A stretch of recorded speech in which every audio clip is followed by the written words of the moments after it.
the Toronto Star, I'm Saba Itazaz, and this matters.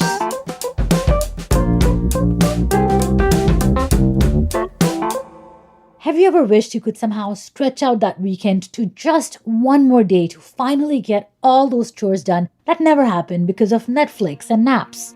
Your dream could finally come true.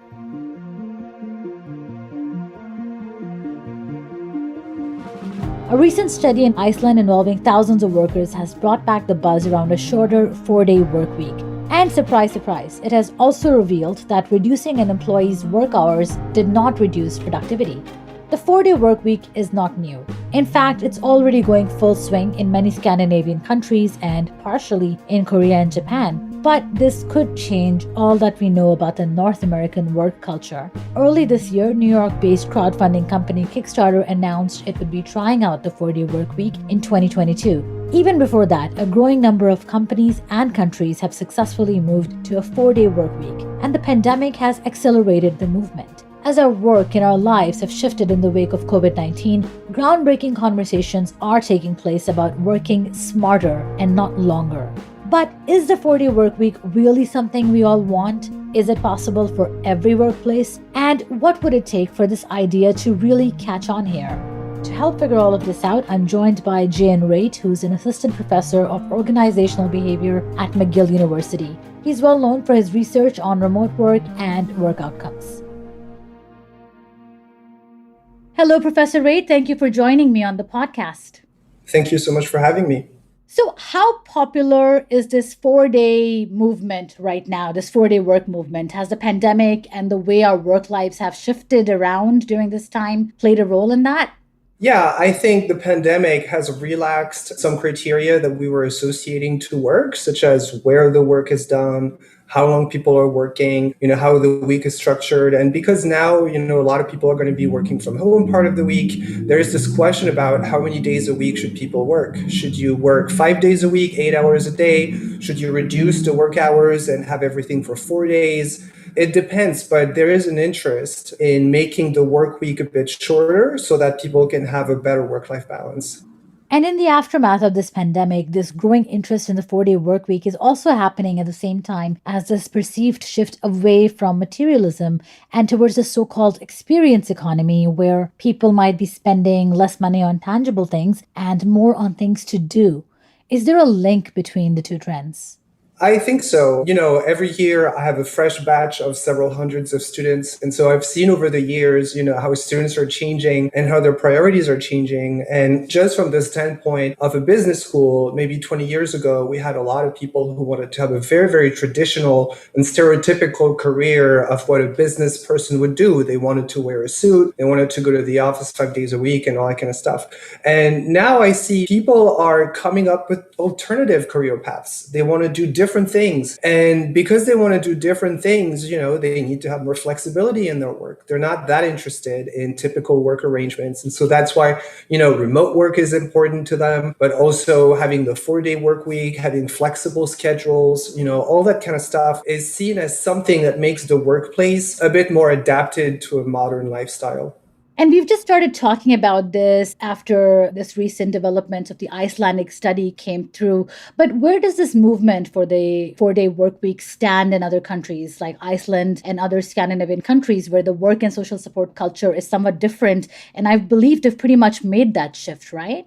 So it's actually really interesting. I'm French, and in France, in 2002, we switched from the 40-hour work week or 39-hour work week to a 35-hour work week. And so this is actually the same switch, that Iceland has done in their remote work program, where they were switching from 40 to 35. So I think, if you look in terms of, European countries that are more left-wing than in North America, you can see that there is a trend in reducing the number of hours. I think it's actually really an interesting question, because this idea of, working 40 hours, for 5 days, but we've been doing this for 100 years. And we've been doing this since, the 4 days if you look at a couple of hundred years ago, people used to work 6 days for 96 hours. So, in the 1700s, which is like not tenable. People wouldn't be able to do that today or wouldn't want to do that today. But progressively it reduced. And, for 100 years, we've been with 40 hours for 5 days. But the world 100 years ago was so different from the world today. So it really raises questions about, is this really this fixed,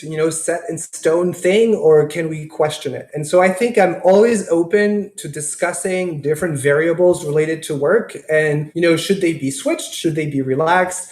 Or should they stay the way they are? And I think the Iceland example, even though, I think there are issues with the way it is studied, but it's an interesting experiment. It's been tried before, the 4-day work week. I was looking in research, you can see examples in the 70s where there was also a very strong interest in seeing the 4-day work week. But I think all in all, it's an interesting initiative. I think it's interesting in this context. If we can reinvent work, then let's just put everything on the table and then let's see how we can reinvent work for modern employees.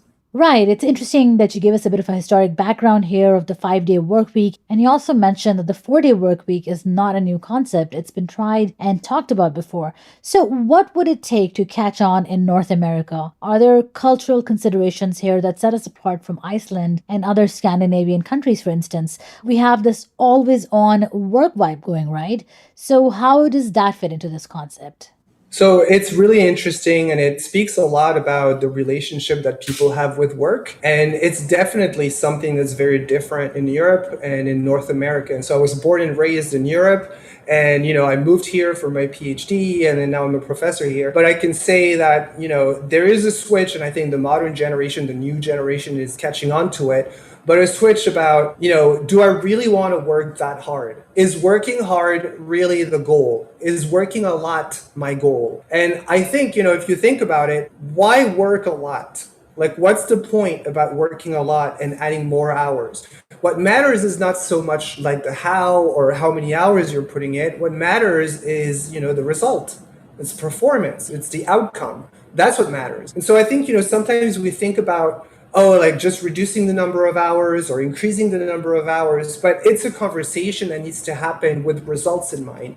If you can restructure the way things are done, switch some meetings to online, save time with commuting, and you can have people work 4 days a week, but be equally or more productive, then why not? There is no reason not to do it. But here as well, right? I also want to say there's in the 70s as well and in the 90s as well, whenever this topic has come up, people are very enthusiastic about it. But it's not a utopia either. It also has some drawbacks. And so I think the studies have shown that it fits very well for some people, but it doesn't fit for other people. Like you said, maybe not work a lot, but work smart could be the new concept that's being discussed, right? So when you have, like the whole idea of having everybody for 40 hours for 5 days in the same location, which is like, the Ford way, like you just need everybody there. So first of all, there is this question of like, do we really need to have everybody in the same location? And so now with like the internet, just having everybody coming in the same location is extremely costly because that means that employees need to commute, which can take an hour a day, 2 hours a day, God knows, right? And that's part of, what they consider to be work, right? Meaning it's not part that you consider to be a leisure. It's something that you do for work. So it's not like a gift, that you make to employees to come to work. But so you have like this question about, so having everybody, and then you also have like the buildings are very expensive. It's extremely expensive to build new buildings. It takes years and years. They're very expensive to maintain. And so there's really this question of, do we really need to have, everybody show up? And so I think, now that you decide that maybe not actually, well, then it raises a lot of other questions because the fact that we have set work hours, that was because everybody had to show up at the same time. But if people don't have to show up at the same time, they can work anytime in a lot of jobs. They don't have to be from 9 to 5. They can be more flexible. So I think this is where you can like get more productivity and where you can really fit better around people's schedules so that you can really have a win-win here. So I'm really in favor of any discussion where you look at things and you try to make it work better. And I think, maybe it's the time to do this about, the 4-day work week or the 5-day work week. We'll be right back.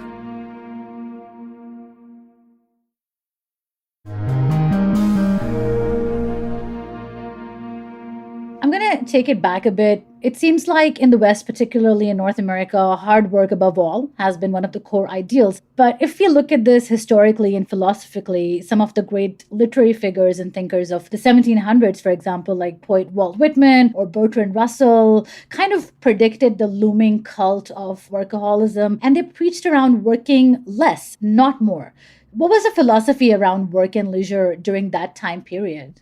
So I don't know if I'm like the best to talk about like the boundary between work and leisure. I think what I can tell you though is the shift that's been happening over the past 50 years has been extremely interesting because, the whole idea that you had for the baby boomers generation, which was about, you work hard and you pay your dues, right? That's the thing. You pay your dues and you work hard.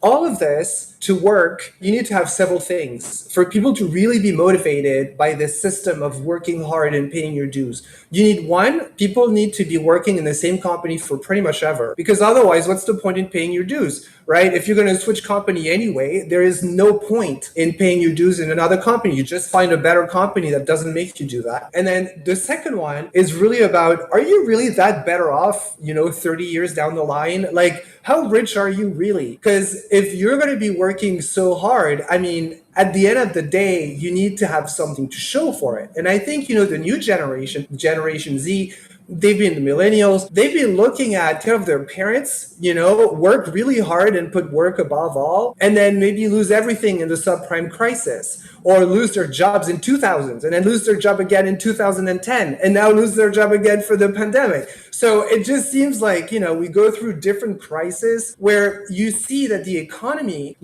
is definitely working in a lot of ways, but also screwing over a lot of people in many ways. So what's really the goal of work? I think, people have changed their perspective and their relationship to work. And I think, millennials, Generation Z, they're not that interested in working for the sake of it. If you show them a purpose, why it matters, they're going to do it. But if it's just working for the sake of working hard, it's not motivating. There's no point because the system doesn't pay off the same way it paid off before. So people are not really willing to make that investment. And one thing we've learned during this pandemic is that nothing is certain, right? So that's kind of the core philosophy right now. Okay, so what could happen to businesses if they make this shift here? Are there already any examples of this happening? Yeah, so companies have been doing it. So as I was saying, right, it's something that was already discussed in the 70s and, so 50 years ago, right? But you can see that most companies don't really do that. And so, there's been several reasons. It's a little bit, if you look at the literature on the four-day work week, so it's by waves, right? The 70s and then the 90s again. And now it's coming back a little bit. One of the reasons that it's a difficult literature to read, it's because four-day work week can hide a lot of different things. It's a little bit like telework or remote work. When people tell you remote work, it could be so many different things. God knows what it's going to look like. And it's a little bit like hybrid work. We don't know what it's going to look like. All we know is it's going to be part of the time at home, part of the time at work. So the four-day work week, one of the main predictor of whether it's going to work out or not, if it's about a condensed work week with the same number of hours, or if the number of hours are reduced. If you manage to reduce the number of hours, it has a lot more chances of being successful than if you just condense the same week in 4 days instead of 5. There's been studies that were really interesting in the 90s where they were showing in a company with several hundred people, they're saying do you want to switch to a condensed work week of 4 days instead of 5? And so of course, people are really excited about it because they're thinking 3-day weekends, it sounds really exciting. But after 6 months, the approval rate was, below 60%. And so that means, right, that a lot of people had switched to it. And then we're realizing, well, 10-hour days, that's actually quite hard. So I think for some jobs, right, it's very worth it. Especially office jobs, because it's very difficult to associate actual time worked with productivity. It's all about just making things happen and doing the right things. So I'm really in favor of it. But there are jobs if you work at Amazon and, you're running around all day without a pee break, the difference between 8 hours and 10 hours, that could be a difference between having a good mental health and terrible mental health. There is fatigue, right? So I think, the same thing about people, for example, who are underperforming at work. If you're not performing great at work right now, maybe because you're still learning the job, I don't know, it could be so many things. Well, I mean, making your schedule even more intense, like it's not going to help you. It's going to stress you out. So I think it's all about finding pockets of people that are working and where, they're being efficient and they can come up with a way that the work week is maybe could be 4 days, but it could be up until Friday mornings or Friday noon, right? And then everybody is off. It doesn't really matter. What matters is that people get together and figure out how to organize a schedule so that the work is done, so that people can have a good work-life balance and all that kind of stuff. To me, that's really the important part. But the 4-day work week in itself is not like a solution to everything. So, when you're talking about a 4-day work week, it's kind of more a conversation centered around more flexibility and in keeping with what we are seeing today in terms of work culture, right? Yeah, and sometimes you have a little bit of give and take, right? So sometimes you have, well, management has really been, looking into putting a different way of measuring performance, for example. And I mean, I encourage any company that's measuring performance in terms of like number of hours worked or people showing up on time, like you need to stop. Like this is not the way, this is not performance. This is like a poor indicator of performance. People could be sitting down for 40 hours a week and not do anything. So you have to have a performance measurement that's based on outcomes. And so when it's based on outcomes, like you can figure out how it's done. And so I think ideally people would be flexible in how they do this so that they could like maybe a week they have more work and maybe a week they have less work. That's what a lot of independent people do. But I think, for companies where, you have people who need to be present for a certain amount of time, then all that matters is, can you structure things differently? Can you work more efficiently? Is there a way to make this work better? And I think it matters a great deal because at the end of the day, the only value you have is the people you have in your workforce. So if you can find a way that you're offering them something, right, that other companies would not be offering them, you can really have a very good relationship with employees and they don't want to leave. They want to continue working for you and it's an attractive workplace. So I think, there is like this negative kind of tone to discussing the 4-day work week. I think, a lot of leaders are very worried about it because it sounds like you're asking people to work a lot less. The reality is people are not really working less. People are just working better. And it's kind of like moving away from something that's extremely flawed, thinking that people would be performant for 40 hours a week, every week, for 8 hours a day. It's not true. Like this is not the reality. And we hide behind the fact that we're not measuring it, but that's not how things work. So I think it's a conversation to have. And it's not about working less to be lazy. It's about working smart. It's about offering good working conditions to everyone. Professor Reyt, any advice for any employees who do think it's a good idea and might be interested in having a conversation about this with their boss? I'm just asking for a friend, of course.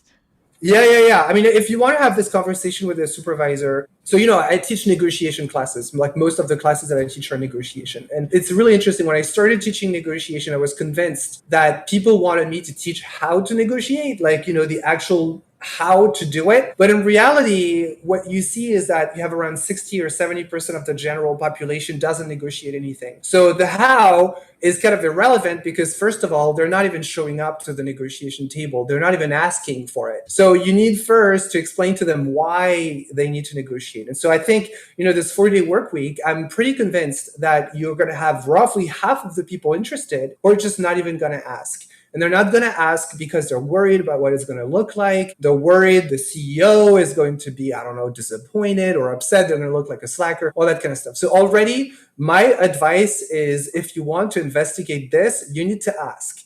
If you don't ask, it will not be given to you. Just the same way as, if you don't ask for a raise, the raise will not happen. That kind of stuff, they're negotiated, they're decided in groups. So the second thing is be careful when you're negotiating. Don't focus on just the amount of days worked only. Because if you really think about it, right, it has to be good for both parties. It has to be good for employees. It has to be good for the leadership. Leadership, they see how indirectly they can benefit from having a 4-day work week because they're thinking like, no, like people will be happier. Maybe we're going to lose a few hours here, but like it's going to be more condensed, whatever. But this is still not appealing to leadership. That's not what they care about. What they care about is that whatever the company is supposed to produce is produced. That's what they care about. So this is when you actually need to bring more things to the negotiation. It's not just about the 4-day work week. It's about everything. It's about how work is done. It's about how work is structured. It's about how work performance is measured. And so once you bring all of these things, this is where you can see, for example, well, maybe you can give something to management that they care a great deal about. And in exchange, they're going to give you the 4 days that you care a great deal about. And all in all, everybody will be happier after that deal than before that deal. So if you're going to have, and I think, this is definitely something that I strongly advise every single leader today, you're going to have to bring employees back in September or in the fall. They're going to have to go back to the workplace. Don't make decisions on your own. You have to make decisions with employees because you're going to pay a very, very hard price if you make decisions on your own, because that's going to have such an impact on employees. They have to be involved in that discussion, because even if you don't give them what they want, at least they have to know, what they can get. So in my opinion, start this discussion. If you're an employee, make a list of everything you can bring to the table, of why it makes sense for management, and just ask. And if you just ask, then already you've done 90% of the work. Then you listen to what they have to say, and then that's it. Professor Reyt, thank you so much for the insight. I've already started making plans for my 3-day weekend. So thank you so much. Good. I wish you good luck. Thank you so much. I was talking to Professor Jane Reyt, who's an assistant professor of organizational behavior at McGill University. That's it for today. Thanks so much for listening. This Matters is hosted and produced by me, Sabai Tazaz, Adrian Chung, and Raju Mudhar. Produced and mixed by Sean Pattenden, and our director of programming is JP Fozo. Our show theme music is by SoCalled, and our episode music is by Mike DeAngelis. We want to hear what stories matter to you. Please send us comments, questions, or ideas to thismatters@thestar.ca. Please consider supporting the journalism the Toronto Star newsroom does at thestar.com. And don't forget to subscribe to This Matters on Apple Podcasts, Spotify, or wherever you listen to your favorite podcasts. Let's talk soon.